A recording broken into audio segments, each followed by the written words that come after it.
What's going on, guys? Hope you're all doing well. Now for today's video, I wanted to talk about James Cameron's version of Jurassic Park that never got made. For those of you who don't know, this is the director behind some of the most popular and biggest box office successes of all time. He's also got a very limited amount of movies under his belt, with only a handful being made, most of which I'm sure a lot of you have seen. His entire work includes The Terminator, Aliens, The Abyss, Terminator 2 Judgment Day, True Lies, Titanic, and the two Avatar movies, with only some questionable work on Piranha 2 being left apart from all of that. Now, while James Cameron never got to make this film, a lot of people have interestingly suggested that it nearly happened by only a few hours of the director being late on a call. Standing in the way of that happening is a different story. You know, the original Making of Jurassic Park book that was released in the 90s, it says that this isn't necessarily true. Michael Crichton had actually always envisioned Spielberg as being the one to make the movie adaptation of Jurassic Park. And while people like Richard Donner, Tim Burton, and James Cameron say they would have loved to have done it, none of those versions were ever really likely to happen because Crichton was always dead set on Spielberg being the one to take the franchise into live action. There's such a reality to it that's why I got really interested in this, because I said, God, science and adventure just come smashing together, and now it's based on what is probably going to happen someday.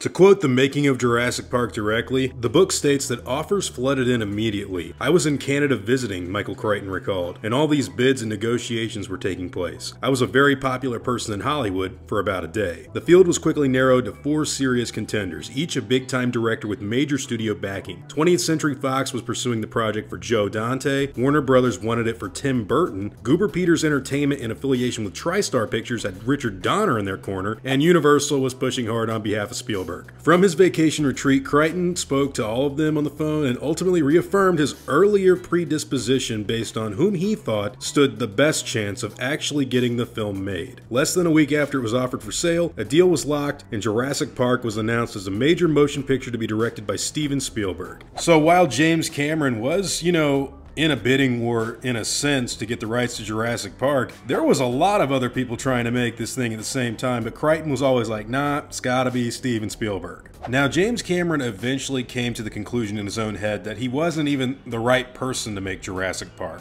To quote him, "But when I saw the film, I realized that I was not the right person to make the film. He was. Because he made a dinosaur movie for kids, and mine would have been aliens with dinosaurs, and that wouldn't have been fair. Dinosaurs are for 8-year-olds. We can all enjoy it too, but kids get dinosaurs, and they should not have been excluded for that. His sensibility was right for that film. I'd have gone further.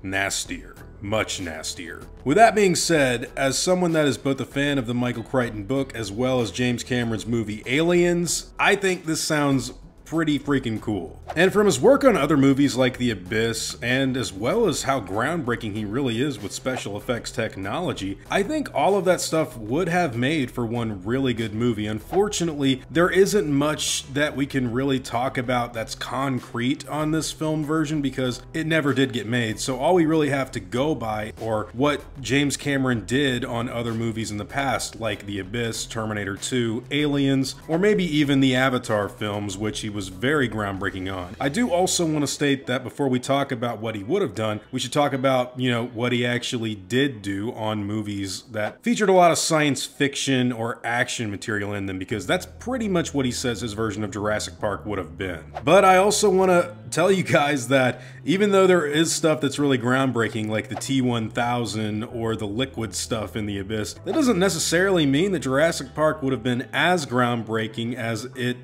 finally was realized as with Spielberg, because a lot of James Cameron's stuff would have been super expensive had they have gone for a 1-1 adaptation of the source material for Michael Crichton, and not to mention if it would be rated R, it wouldn't make anywhere near as much money. So that's stuff that's got to be factored into the equation as well. Of course, tons of fans have mocked up their own versions of what Cameron's cast would have looked like, with a lot of people joking around and speculating that Sigourney Weaver and Bill Paxton or something would have been used for Ellie Sattler and Ian Malcolm. I don't have any idea about any of that, by the way, but one name that Cameron worked with a lot back in the day was Arnold Schwarzenegger, who would have made for one hell of a different Grant if these memes and jokes are to be taken even half seriously. Speaking Speaking of which, by the way, Arnold actually did visit the Stan Winston shop during their creation of the dinosaurs for Jurassic Park, and Stan himself even used Arnold's likeness as a prop for scaling the dinosaurs in the Lost World, with the actor even making a brief joke cameo during the video rental store part of that movie. So who knows, maybe Arnold being in the Cameron version isn't as outlandish as some people like to believe. I mean, if you're doing aliens with dinosaurs, why not put Arnie in there, right? All in all, Cameron's version of Jurassic Park would have more than likely had followed the source material much more closely than what Spielberg did, with the director seeming to favor talk on science and how it all works in his movies for when elaborate stuff like the plot of Jurassic Park, you know, what all that stuff would really call for. So I could see him doing something a bit more mature and less family oriented than what we got in the original film. It also probably would have been a lot longer, with Avatar 2 being around 3 hours. Can you imagine? Actually, a lot of his movies are longer than the typical Steven Spielberg Jurassic Park time period. So I could see a 3-hour R-rated alien sort of film being made that was much more dialogue focused and heavy on science than what we eventually got. The director even admitted that after he saw the finished product, you know, the movie that Jurassic Park became, he says he knew that Spielberg was actually the right choice to make this movie, because his film would have been more of a monster movie, and dinosaurs are, quote, for 8-year-olds. Or at least they deserve to have dinosaur movies just as much as adults do, which I can understand, but ultimately, I still would like to see a more mature direction for this series to go in for the future. Stan Winston more than likely would have still done the animatronics for the film, seeing as how he already had a working relationship with Cameron on Aliens for The Queen, but I don't know if the CGI that Industrial Light and Magic would have been as elaborate as it is in the final version, even if they had worked on the movie with James Cameron at the end of the day. Now you might think that I'm crazy for saying that, but I say that mainly because the Michael Crichton version, the book, had a lot more species than the Spielberg adaptation does, and since Cameron loved the source material so much, he may have tried to adapt as much of that as possible. So maybe the Pterodactylus or something from the aviary would have been CGI, like the bats used in Batman Returns or something, but I highly doubt we would have gotten full-blown CGI models of hadrosaurs, Styracosaurus, or Hypsilophodon. That just seems like the budget would have been blown out of the water astronomically to me. I mean, maybe some of them like the T-Rex and raptors, but I just don't know if all 15 species would have been like that. Oh, one other thing that may be interesting to talk about. The Dilophosaurus would probably have been more accurate and fully grown had James done this movie too. So I wouldn't expect a science fiction heavy frill around the Dilo's neck like what Spielberg had done in the final version to make an appearance. It probably would have been more of the leopard printed creature that we got from the novel. In the end, we never got James Cameron's version of Jurassic Park as an R-rated successor to Aliens with raptors getting blown up by Muldoon, but what we did get was still pretty cool if you ask me. At the time, Cameron was busy working with Arnold Schwarzenegger on a Planet of the Apes sequel that never got made, which I've done a whole video on with my channel Dragon Curve about if you're interested. But yeah, that's pretty much how different our worlds could be had things ever gone down a different route. Anyways guys, those are all just my own thoughts on this movie never being made and what it could have been. But what about you? Would you have liked to have seen James Cameron's version of Jurassic Park, or are you more satisfied with what really happened in 1993? I've given what I thought the movie could have been as well as the actual quotes from the director, but hey, whatever your own thoughts and opinions on this unmade version of Jurassic Park happen to be, I'd love to hear them in the comments down below.